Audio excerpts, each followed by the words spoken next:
hiring offensive coaches better than hiring defensive coaches. He's saying it is better? Yes. I've been saying that for There's a lot multiple of years. really geeky data in here. Vindicated. Starts with something called expected points added. That's the number of points scored above or below what you would expect after accounting for down distance and field position. Well, the top teams in net expected points added this season, Cowboys, 49ers, Ravens, they're all Super Bowl contenders. At the bottom, Arizona, Carolina, New York Giants, they're all, of course, terrible teams. And then when you look at the history of just that metric,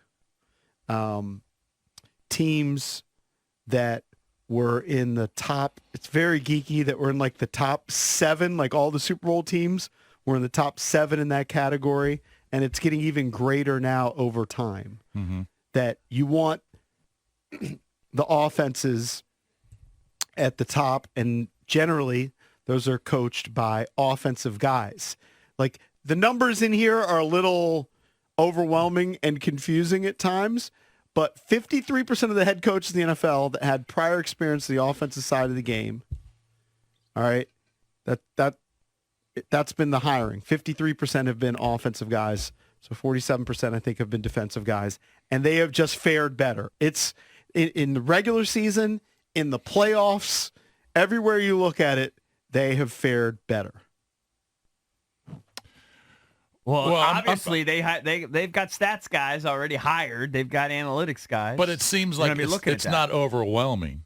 It's not. Offensive-minded head coaches have won slight advantage. 51% of their games since 2002. Yeah. Defensive-minded head coaches have won 48% of their games. Oh, so it's a slight advantage. It's a 3%. You'll take a 3% edge. And even if you have a younger defense, it's one thing if you have the old school defensive-minded coaches. You know, if it was Jack Del Rio or obviously Ron or Belichick, guys like that, that might affect it more. But the younger defensive-minded guys, they're smart enough to know you got to go out and get a really good offensive coordinator. I mean, DeMeco Ryans a defensive guy. Mm-hmm. He went out and they got a great quarterback. Well, looks like to be a great quarterback in the draft. And brought some guys over from San Francisco, the offensive mind, and Bobby Slowick, who could be a head coach someday. So I would think, you know, the younger defensive-minded guys know you've got to score points. And that's smart. That's smart of guys like DeMeco Ryans. I think the older generation, though, is tainted by these older dinosaur-type coaches like Ron Rivera, where the defensive-centric, conservative mindset seeps into your whole like game planning and your whole organization. Interestingly, Greenberg also found that you're more likely to win with an offensive coach, all right? You're more likely to have a top 5 offense with an offensive coach. You also are more likely to have a top 5 defense with an offensive coach. I mean, that's kind of runs parallel to hiring an offensive coach. You'd be great in offense and defense, but maybe you just get a better team. Yeah, I guess maybe like Mike McDaniel. What did Mike McDaniel do? He went out and got Vic Fangio to run his defense. He gets an older, established guy. He's like, you go run the defense. Offense is my baby. You're not coming over to this part of the war room. I like when it's clearly delineated like that. Yeah. You got a guy taking care of the offense, one of the defense, and let each of those guys just deal with their own little personal fiefdoms. That seems to work. What is the timeline for the hiring now? What do we see the timeline to be? So the season's going to end. The Super Bowl is going to be in February. Yeah. Black Monday is going to be what? Is it January 8th? Yep. Are guys then hired during the playoffs? Haven't they switched the rules as to how guys can get interviewed during the playoffs? Because it used to be that like if your team was still alive in the playoffs, you have to wait. You had to wait, yeah. And then I think you can interview now. Right. Could be wrong on that, but I'm sure that there's going to be some hirings before the Super Bowl. I mean, I would guess. I'd have to go back and look to see how many guys were hired before the Super Bowl last year. Ron is going to be fired at the latest on January 8th, 2024. I would imagine the new coach would be in place, I don't know, within a month to 6 weeks after that. Well, remember, Ron Rivera was hired on New Year's Day. They get hired as soon as the regular season ends. Right. Yeah. No, I think last year a lot of teams strung it out a little bit, but you can get hired right away as soon as the regular season ends. Yeah, I would guess probably within a month, Commanders are going to know who their next head coach is going to Well, be. but they got to get their GM first. Well, I'm sure they have a short list of guys That's a fact. that If are you're changing already. GMs, yeah. Yeah. Oh, they're definitely changing GMs. No, I mean if a team is. Yeah. Commanders probably. Yeah. Commanders definitely. Yeah. I mean, I wouldn't be shocked to see the Commanders introduce a GM in mid-January. Hire the new coach by early February. And then you got your I have front no idea. office and your coach in place. I have no for idea the draft. timeline, but my guess would be they'd blow them all out at the same time. Well, I mean, Harris and the ownership group, they have to already have a short list of GM candidates that if they're not Yeah, they're not waiting. If they're not actively interviewing them yet, they're going to interview them as soon as they're able to. Yeah. Right. Like, Do you think that's they'll already- fire the front office people the same day they fire Ron Probably. staff? I would guess they're all just out on January 8th or 9th, whatever day. Probably January 8th. Got to be so weird when you know and you talk to and you see them all that and you know you're getting fired. Right. So weird.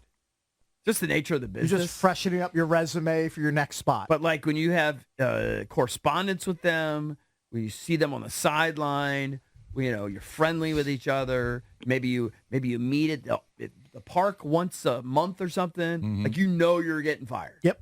That's got to be so weird. I'm reading though a story from February 12th of this past year. All right, I don't know what day was the Super Bowl, but it seemed like this is an article almost basically speculating, but they knew the guys and where they were going. So maybe it was just waiting time for it to be official. They were like, Steichen's going to Indy. Sean Payton's coming out of retirement to the Broncos. So I don't know the exact dates. I'm trying to find the exact dates. It's going to be quick. Are there any coaches that are not coaching right now that are hot on that next wave? Like they're doing a McCarthy, they're sitting a year out, they're doing a Payton. Guys are just lounging, like getting their checks from their former employer, living on that Sounds money. like Jay. I can't think of any. I don't know if there's a big name or two that's just waiting around. There's not for a gig. McCarthy or a Payton, right? Urban Meyer, that's not working. Urban Meyer, it's impossible he would be hired as a head coach in the NFL again. It'll never happen. I'm stunned it didn't, though. I always thought Bill Cowher was coming back. He never did. He's been out of the game for a long time now. But by the way, he's out of the game, but whatever happened to Billick? Does he even do media anymore? I don't know. Like, I think Billick was fairly does he just prominent live for a on the while. Eastern Shore, just lives in the He's just basically life of luxury? Is that where he He's lives? fading into obscurity. And on another side note, there was the rumor yesterday was that Greg Olson might have interest in the Carolina Panthers job. Right. Why would he give up his cushy TV gig? Because he's not going to be the number one guy anymore because Brady's taking his gig. Okay, you're the number 2 guy, and you make $10 million a year, and you have a great life. Like, why? Because he's a competitor. Some Why guys- does anybody want to coach? Coaching's awesome. If you like it. Yeah, I mean, It's but big commitment, If you big time if you commitment. go coach for Tepper, he's going to blow you out after 12 or 13 games, and you just get paid all the money. So John maybe Gruden there's was something getting to paid that. a ton to do Monday Night Football. Yeah, And he came out of retirement. right. It's in their blood, Cakes. I guess. You don't have that competitor blood.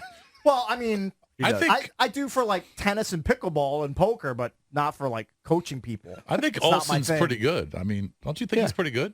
Yeah, I think so. He's fine. I think he's most getting of them better. most of them are decent. Most of the NFL guys who you get. And are Brady's decent. set to start next year. He's the wild card, right? Yes. Yeah, he's going to be interesting. I can't believe they gave him that much money. Did they say like on the download like he did some trials? Like he did Nobody some Oh, I don't know. No idea. because that's kind of a gamble. He Yeah, could they're be just the next banking Joe on a Montana. they're banking on a star power.